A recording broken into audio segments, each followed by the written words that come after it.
menimpa anak pelajar SMA di Purwakarta, di Jawa Barat. Kalau ini terjadi, kepala dinasnya mundur. Kenapa? Karena ingat, hari ini jarum jatuh di Jawa Barat akan menjadi peristiwa yang menggemparkan Indonesia. Kenapa? Sudut pandang mata hari ini tertuju ke Jawa Barat. Baik akan memotivasi berbagai daerah, buruk kita akan menjadi hinaan banyak orang. Semua orang harus bekerja yang baik, maka tidak ada kalimat jam kerja. Jam kerja itu formal. Saya tidak penting jam kerja, Pak. Kenapa? Kita bisa masuk jam 7, keluar jam 3. Tapi itu semua tidak ada arti kalau tidak ngapa-ngapain. Yang diperlukan tuh langkah-langkah out of the box, menyelesaikan problem. Saya tugas kepala PU. Masuk ke sini, saya tadi lihat jalan bergelombang.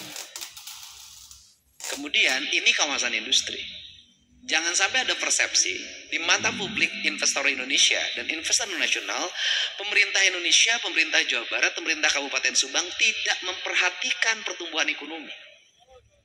Sehingga masuk kawasan industri jalannya bergelombang. Saya minta kepala PU nggak usah ngomong proyek, kita cari duitnya. Dalam waktu 2 minggu jalannya sudah rapi, berbeton dan dilebarkan. Itu cara kerja.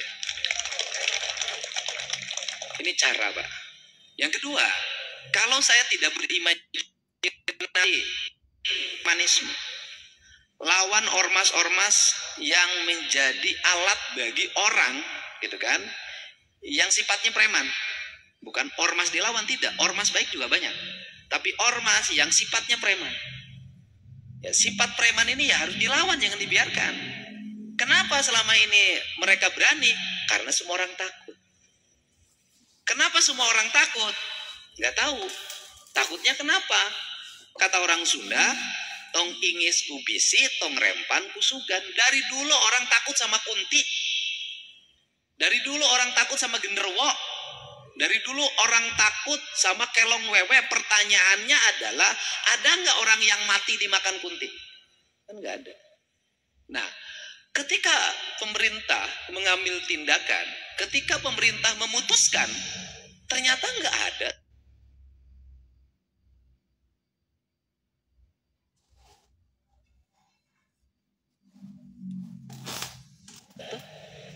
Bisa selesai, rapi, tertata, beres. Nah, ini diperlukan cara tindak out of the box untuk melakukan tindakan dan mengambil resiko dari sebuah tindakan. Maka saya memilih menjadi pemimpin yang mengambil resiko terhadap setiap tindakan. Nah, karena mengambil resiko, konsekuensinya dalam pikiran kita hanya satu, mengabdi, titik. Nggak udah lagi ada yang berpikir yang lain. Sudah, mau apa lagi? Nah, karena itu, maka dari sekarang, saya tadi ngomong ke Kepala Satpol PP.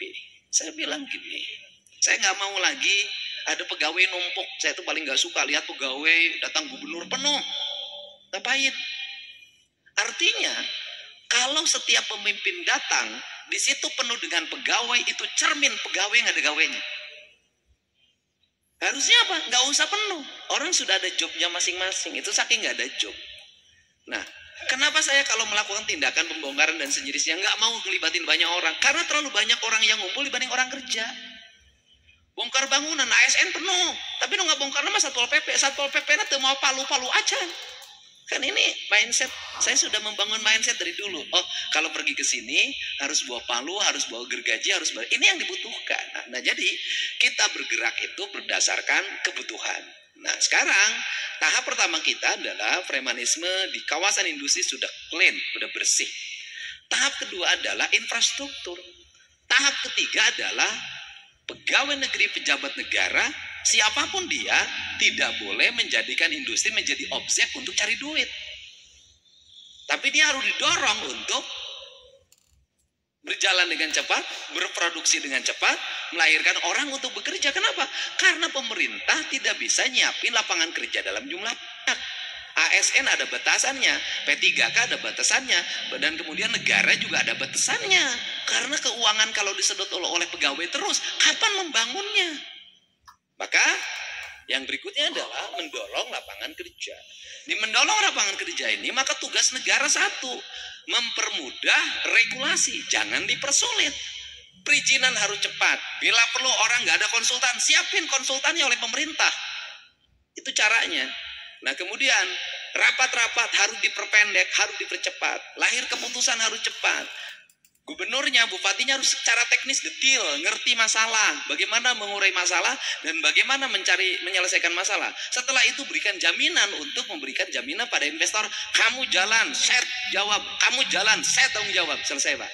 Saya udah nggak tahu berapa pabrik di Jawa Barat hari ini bisa berjalan dengan kalimat saya, kamu jalan, saya tanggung jawab. Jalan Pak. Pusingnya industri oleh siapa? Datang kelompok orang, 10 orang, ngajukan audiensi. Ini masalahnya ini. Lama.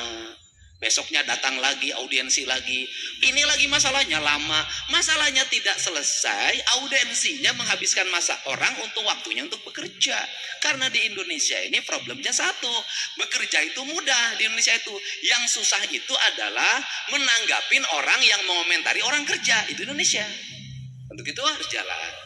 Dan yang berikutnya saya ucapkan terima kasih pada Pak Dandim, Pak Ramil dan seluruh jajaran yang memberikan supporting terhadap perjalanan industri ini.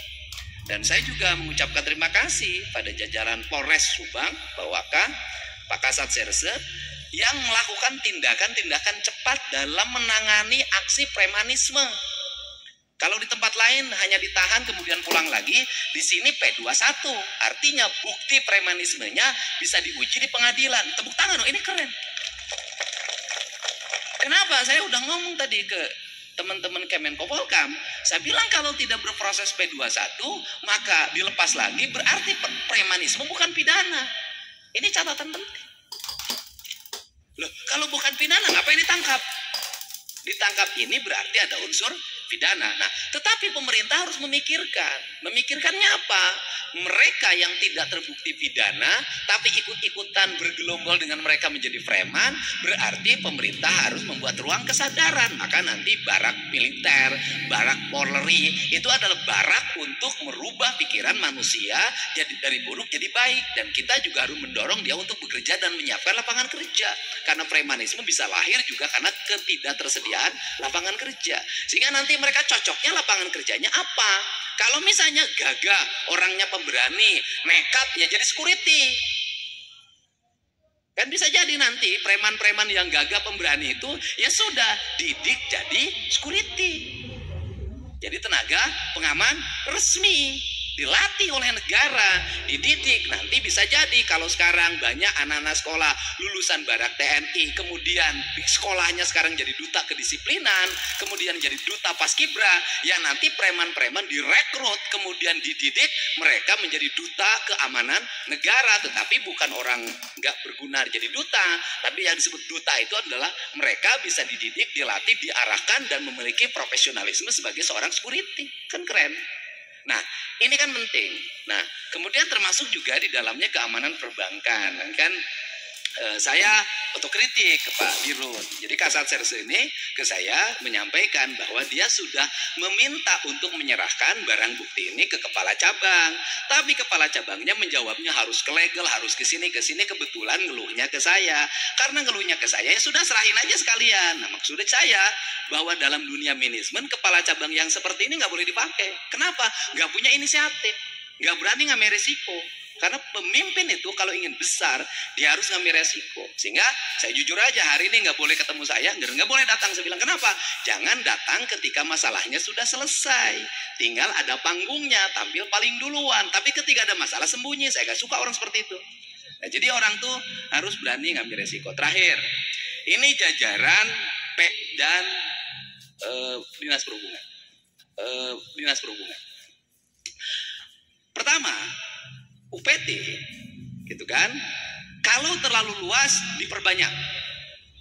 Kalau terlalu luas, kan sekarang ada 6 UPT. Kalau terlalu luas diperbanyak. Tetapi menurut saya manajemen itu harus sedikit. Yang kedua, di setiap UPT itu nanti ada satu mobil yang khusus menangani PJU. Oke, satu. Dua, mobil yang PJU ini juga harus bisa menangani kerusakan CCTV. Yang kedua, mobil yang khusus mengurus persoalan kebersihan. Bagaimana ketersediaan mesin potong rumput. Bagaimana ketersediaan mesin untuk mobil naik ke atas, benerin spanduk yang sobek, cabut spanduk yang sudah tidak layak lagi, potong tiang-tiang billboard segala macam yang tidak berizin dan merusak estetika jalan. Ini. Yang ketiga, harus punya divisi perbaikan. Rekrut tenaga outsourcing itu tukang tembok, tukang ngaduk. Caranya bagaimana? Caranya di PU bikin anggaran semen, anggaran pasir. Jadi drainase yang batunya lepas, jangan nunggu proyek berikut. Lakukan perbaikan sejak sekarang, karena saya keliling kemanapun, saya tidak menemukan drainase jalan provinsi yang mulus. Semuanya tidak berfungsi, semuanya pada copot, semuanya tidak terawat. Tiang-tiang baligo yang dendek saya nanjak dari Subang ke arah Lembang itu tiang papan reklame dari Jasara Harja itu begini, papan petunjuk yang arah Ciater kanan kirinya nggak jelas. Indonesia ini negerinya berantakan banget, Jawa Barat ini. Nah, untuk itu saya nggak mau lagi ke depan begitu. Kepala PU nanti harus keliling, motivasi kepala UPT-nya. Di setiap UPT nanti ada tenaga kebersihan yang setiap hari monitoring jalan yang kotor, rumput yang tinggi. Yang kedua, setiap hari dia melakukan perbaikan terhadap yang rusak, tembok yang copot. Yang ketiga, melakukan perbaikan terhadap jalan yang bolong. Nggak usah nunggu lagi nanti turun anggaran pemeliharaan. Selama ada, perbaiki sekarang. Kenapa? Karena rata-rata pemeliharaan jalan turunnya adalah bulan November, kemudian bulan Oktober pada saat hujan deras. Saya sering menemukan kasus di Provinsi Jawa Barat sebelum jadi gubernur adalah melakukan perbaikan jalan, penambalan jalan dengan hotmix pas hujan deras. Nanti nggak boleh. Saya detil, Pak. Nah, yang berikutnya adalah di setiap UPT ada satu mobil ambulan. Untuk apa? Menolong orang yang korban kecelakaan. Plus tenaga medisnya. Yang keempat, di setiap UPT, di setiap sekian kilometer jalan provinsi harus ada mobil derek. Kemacetan timbul tuh mobil mogok, sudah jalannya curam, mobilnya tua, muatannya besar, timbul kemacetan. Selama kemacetan itu ada berapa orang yang mengalami stres? Kenapa? Keterlambatan. Selama kemacetan itu ada berapa mobil yang menghabiskan bahan bakar? Saya nggak mau begitu. Jadi nanti ada patroli pengendali jalan. Buat apa kita setiap hari? Ada patroli pengendali jalan di situ. Setiap UPT ada unit yang memonitor seluruh jalan, pergerakan mobil terlihat, di mana problemnya, di mana macetnya, maka unit reaksi cepat itu turun datang. Kecelakaan turun ambulan, mobil mogok turun lagi mobil derek. Mobil dereknya jangan bayar, sudah kita tanggung saja. Kenapa? Ingat, supir itu menderita ketika mobilnya mogok, duit tidak punya, BBM sudah habis, bayar biaya mobil untuk derek berapa? Saya ini pengalaman yang begitu. Saya jadi gubernur, saya dulu cita-cita ini akan saya rapihkan, ini akan saya bereskan. Nah, kemudian yang berikutnya, ini cita-cita saya ke depan. Nanti di setiap batasan kabupaten itu ada gapura. Gapura ini bukan hanya aksesoris karena kita mencintai leluhur. Itu tahap pertama. Tahap keduanya adalah gapura itu pengamanan, Pak Sekda. Pengamanannya bagaimana? Di pinggir kanan gapura nanti disimpan pagar digital, Pak, ke samping. Kalau memang mungkin ke bawah. Ya kan? Bagaimana? Dan itu dikendalikan dalam satu sistem di mana nanti CCTV terkendali. Kalau ada kejahatan, mobil lari, itu tinggal dipicit knop set, dia nutup sendiri. Dan saya nanti akan buat di setiap perbatasan kabupaten. Setelah itu setiap perbatasan kecamatan, maka Jawa Barat itu akan menjadi kabupaten yang bebas kejahatan, taruhan saya. Kenapa? Dengan sistem yang baik, pengawasan yang ketat, kemudian teknologi yang tinggi, nggak akan ada orang yang berani jahat. Tahu, maling tidak pernah datang pada tempat yang terjaga. Maling selalu datang pada tempat yang terlena. Setiap bahasa, saya selalu bahasa lihat di Polres itu, sidik sakti, indra waspada. Ini penting, itu harus bisa mengendalikan itu. Jadi, di kita ini fungsi drone kapan? Video. Jadi lamun aya acara, drone itu di mana-mana. Kenapa? Pejabatnya pengen ada videonya dari drone. Nah ini penting. Nah terakhir ini Dinas Pendidikan, ini saya nggak boleh main-main lagi. Pemda Provinsi Jawa Barat sudah mengedarkan jam malam.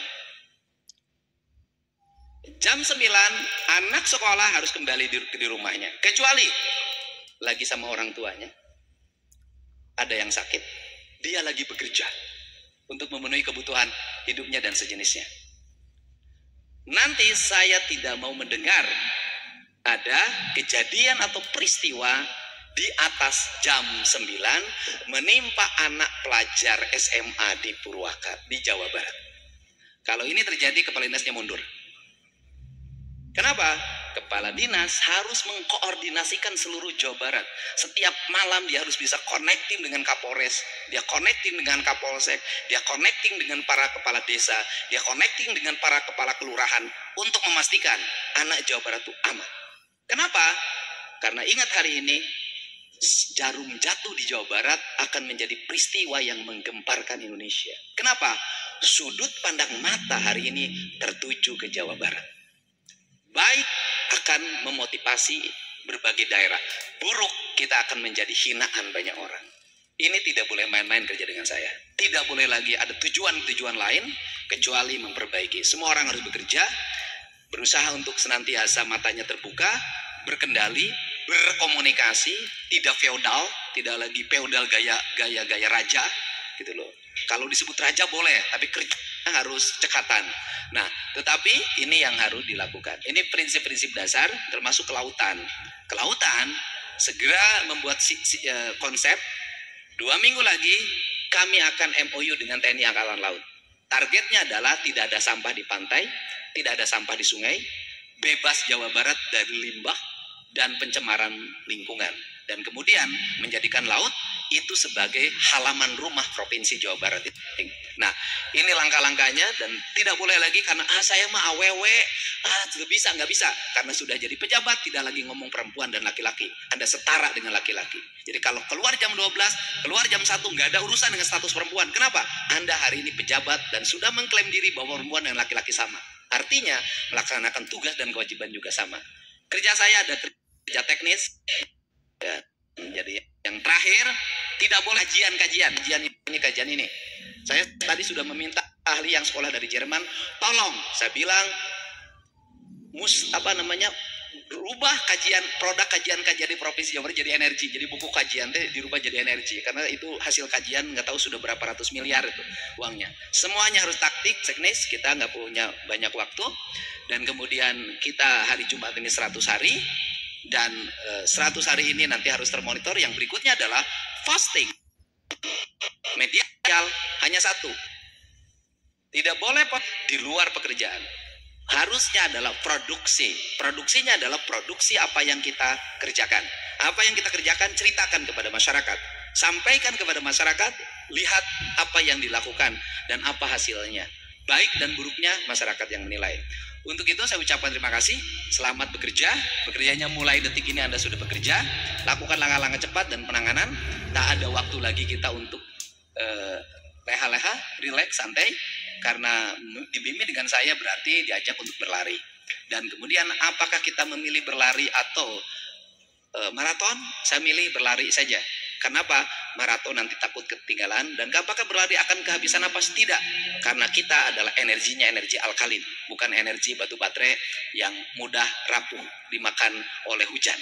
Terima kasih. Wallahu muwaffiq ila aqwamit thoriq. Assalamualaikum warahmatullahi wabarakatuh. Sampurasun.